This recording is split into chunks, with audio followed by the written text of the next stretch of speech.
Hey guys, welcome back to the channel. If you're in the UK today, you'll know that it is bloody warm, and I'm sat in here in a car that's not turned on, no air conditioning, so it's warm. Today we're going to be looking at the AutoWatch Ghost 2, which some of you might have heard of before, but it's something that I've had fitted to my car since I bought it, because I needed a bit more peace of mind. The Ghost Immobiliser is exactly what it says in the tin. It's an immobiliser system that prevents the car from being started without entering a PIN code beforehand. On a lot of cars, you can use a lot of different buttons on the dash, but on the Mustangs, especially the 2019 that I've got, I'm not sure if it's different for any of the other years, you can only use the cruise control cluster of buttons. And I'll show you the kind of ignition sequence soon, and don't worry, I'll be changing my code today because I had to give it to the Ford dealership because they locked themselves out when test driving it after a warranty repair.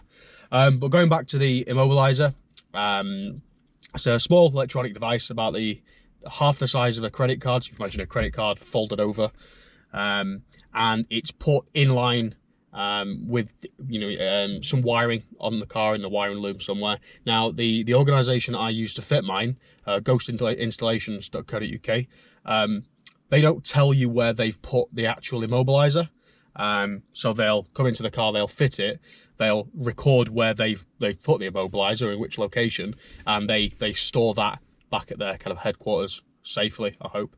And I think that's to prevent someone from coercing you to show them the location of the tracker, so they can remove it and take the car. But I think it's also just a way of them getting repeat business, which, fair play. So I had it fitted in February, and I've paid around £399 British pounds. I'm not sure what that translates to into dollars. I know a lot of people in the US will be watching this, but have a look at the exchange rate. I also don't know if they are sold in the US. I know they're definitely sold in Europe, but I'm not sure about anywhere else. Something else to note about it is it's not Thatcham approved. Here in the UK, a lot of insurers, when they look at car trackers and car security systems, they use the Thatcham approval kind of system for something that is up to kind of industry standards. Now, it isn't Thatcham approved. However, I do know that some specialist insurers do recognise the system and can give some discount, but it's at their discretion. So, on to the next part. So, what is it? Okay, it's an electronic immobiliser, as I said before, that goes, they call it the Ghost because it's undetectable, okay, unless you turn the Bluetooth off, and that kind of defeats the purpose.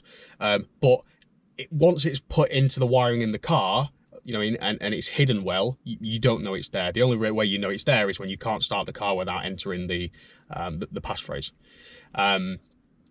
But from what I understand, it kind of in the middle's the CAN bus network, which is the kind of network and system that operates in a car, which kind of transmits all the electronic signals around the car from all the different modules and electronic systems all back to the ECU. And to start the car, you have to put in a sequence first. Okay, so as I said before, it's limited to the cruise control cluster. The pros of having this, obviously, it secures the car. The car can only be stolen if someone coerces you into putting in the passphrase and then starting the car. And of course, that'll only get them so far, because as soon as the ignition turns off, they can't start the car again. But I guess if a firm is nicking these cars to take them and chop up and sell for parts, that doesn't really matter to them. And the only other way it can be stolen is if it's lifted away. But that is, highly unlikely, and also would attract a lot of attention. So it's all about risk and balance. For me, it gives me great peace of mind, because it means that even if I've got the key in the house, the device can still protect from things like keyless entry relay attacks, but also programming new keys. So, for example, if someone did gain access to the car in the CAN bus, not sure if you can program new keys just like that on these new Mustangs, but it is a common attack. The relay attack and new key attack don't work, because even with the key, you are unable to start the car without the passphrase. So that's a kind of pro in my book. It also helps the resale value of the car, I think. I've seen quite a few on Auto Trader where people are listing the AutoWatch Ghost Immobiliser as another option So if someone is looking for a high performance car or something like that, they should know what the what the Ghost Immobiliser is, if they are familiar with performance cars and protecting your assets, that type of thing. So now the pros. Sorry. Now the cons. Depending on how long you set the passphrase, obviously the longer the passphrase, the more secure. It can take some time to start the car. So I think mine right now is a 12 button combination. Can't remember, it's muscle memory now. So if you're getting in the car and you're in a rush to go, it's under 10 seconds. I'm never in that much of a rush to go. I'm not robbing any banks. I'm not a getaway driver. I don't need to get there that quick, so it's not a problem for me. But some people do list it as a con. Warranty. Now that's a weird one, because on the manufacturer's website and the websites of all the companies that fit these, they say that it doesn't affect the warranty. However, in order to fit it, you do have to cut into the factory wiring loom, I believe, the electrical system. So you are altering the car in some way. So I'm not sure. My car's been in for warranty work while I've had the Ghost Immobiliser fitted, and I've even put it in service mode, and the dealership had to have the code the other day because they locked themselves out and had to give me it over the phone to start the car and get it off the ramp. But I'm not worried about the warranty, given that it's been in and they've just done the work. I guess if it was an electrical problem, they could question it, but I've never had any problems. One of the next cons that I've kind of come across, and that I believe is a con, is the fact that it's got Bluetooth. Having the Bluetooth enabled on the device for using with an app, I don't, by the way, because that's a dumb idea. Having Bluetooth enabled presents another attack vector, another way to interface with the device and potentially, there's no vulnerabilities disclosed right now, but probably because someone's not banged on it hard enough. But having the Bluetooth enabled on the device is another attack vector. I haven't heard of anybody getting a car stolen via the Bluetooth attack method, apart from where someone's used it with the app on the phone and a thief has been in a position to take both the keys and the user's phone. I'm not sure the truth in that, because I would expect that it would be a button to click in the app, or I don't expect that it's just through proximity that it disables a Ghost, but I don't know. So now we'll move on to doing it, I guess. So now we're going to have a look at using the Ghost. I've got the manual because some of the steps I'm going to show I don't remember off the top of my head. But we've just got in the car. The ignition is off. We haven't pressed the start button yet. As you can see, the dials are blank. So we're just going to press the start button. Now, the advice from the fitter that did the installation for me suggested waiting for the dials to appear before you start putting in the code, just so you know that the car's ready, really. So in this short section, I'm just going to show what happens if we try and start the car without the code. Then we'll show the car starting with the code. And then at the end, I'm going to show you how to change the code. As previously mentioned in the video, I need to change mine because I gave it to the dealership because they got the car stuck on the ramp. But I'll just go into that in kind of high level detail. So as you can see now, the car ignition is on. We haven't done anything. We haven't touched any buttons. So we're just going to start the car. So foot on the brake, press the button. Yes, the steering wheel is on the wrong side of the car for you in the US.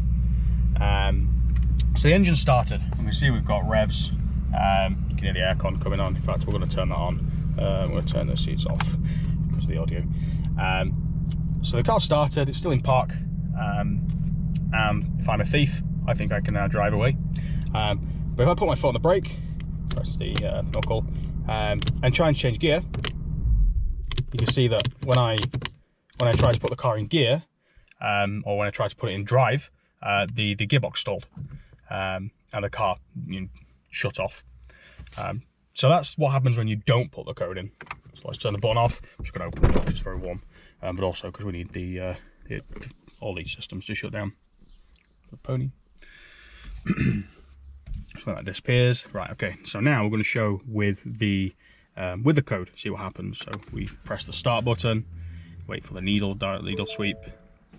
And that is ready. We're going to put in the code. I am going to burn my code on this video But as I said, I am going to change it in a moment, so I'm not really bothered. But the Ghost Immobiliser system on this car, I believe, is limited to these buttons here. However, the service mode, the password change and things like that, you do use some other buttons, like we can use the AC button, I believe, and the handbrake itself.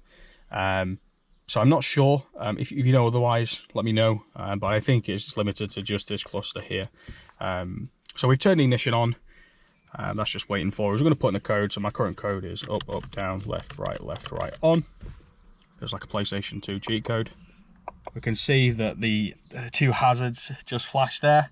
That means it's ready to start. So put the foot on the brake. We can start the car now.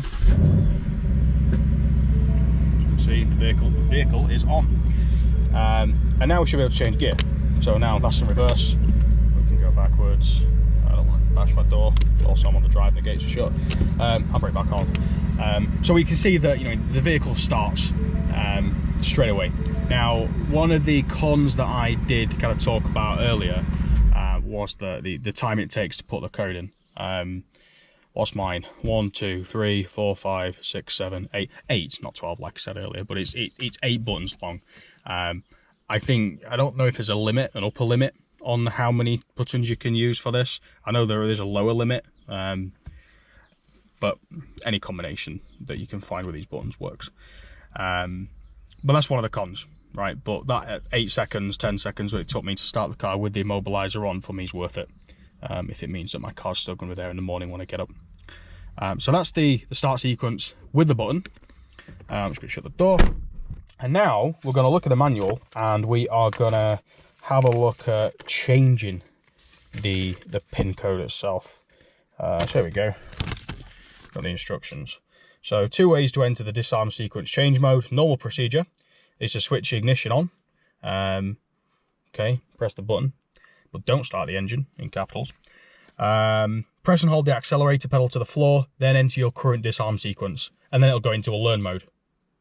Okay, seems pretty easy. The second way of doing it is with the emergency code procedure. Locate your 4-digit code. This is found on your Ghost 2 card. So basically the fitter gave me a what he called a scratch and sniff card with a kind of emergency brake glass code that can be used to switch on the vehicle ignition. I guess if that means that if you forget the code, or there's something wrong with the Ghost, or I don't know in what circumstances you'd use this. I'm not going to be forgetting the pin code anytime soon, unless I change it to something now and completely forget it, because I'm not going to be recording the new one. So we'll see. The code on this car's been the same since I installed the Ghost, so it's going to take me probably a couple of starts to get used to the new code once I've changed it. But that's basically the instructions on changing the code from the manual. Before we change the code, I'm going to talk about the service mode.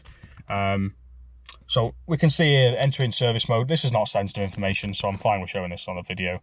But after I put the disarm sequence in, I can put it in service mode, something out of that I described earlier, just by pressing the air conditioning or the handbrake, pulling the handbrake 5 times.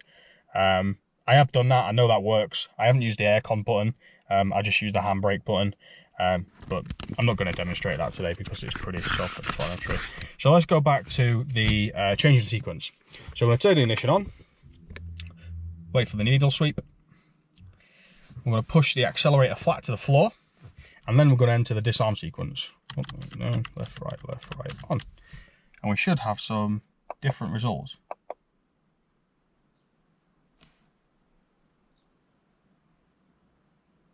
So there's a blooper. That didn't work. So let's go back to smartphone application. No thanks. Where's it gone? Change mode. Press and hold the accelerator pedal to the floor. Enter the disarm sequence again. Oh, right. I've done it wrong. There's an outtake. I'm probably going to leave it in. Let's turn off the car and reset it. I'm going to leave that door open as well because it is warm. So now we should be ready. Okay, so we put the ignition on, wait for the needle sweep, then we put the existing disarm sequence in. We should have the hazards flash. There we go. Okay, Now, give a few seconds, and we put our foot on the accelerator and put the code in again. And we should have different results.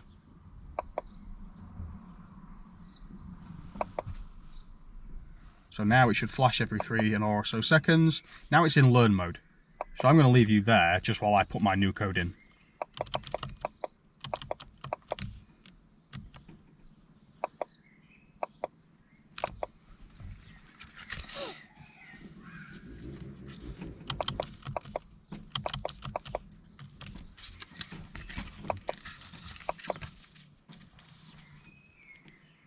Okay. So we've changed the code now. So now I'm going to turn everything off.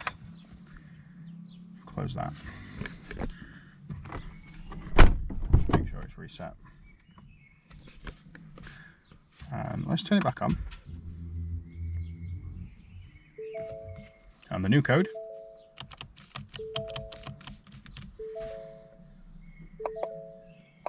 There we go. New code is entered. The car is started. Bit of a panic moment there when I wanted to make sure I'd done it right. I'm not sure if I had, because that's the first time I've changed it. But let's just try and put it in gear, shall we? Oh, thank God for that. I haven't braked my car. So as you can see, the process is fairly easy. It's a little bit nerve-wracking. Yeah, the bong stopped now.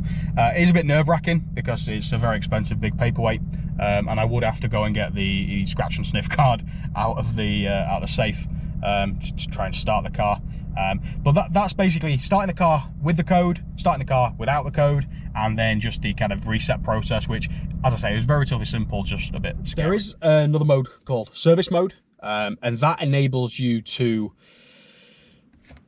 allow a dealership or a garage or a repair company to start the car without the code, but it will only allow them to do it once if they travel over 30 miles an hour. So imagine you put in service mode, you give the keys to the dealership, you tell them that it's in service mode, and they need to road test the car after some repairs.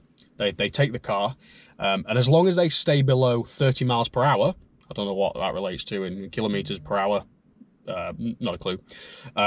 But as long as they stay under that speed, the system will not rearm itself. So they can stop and start the car as many times until the car is driven over 30 miles an hour. Now, that's what happened with the dealership earlier this week when my car was in some warranty repair on the exhaust.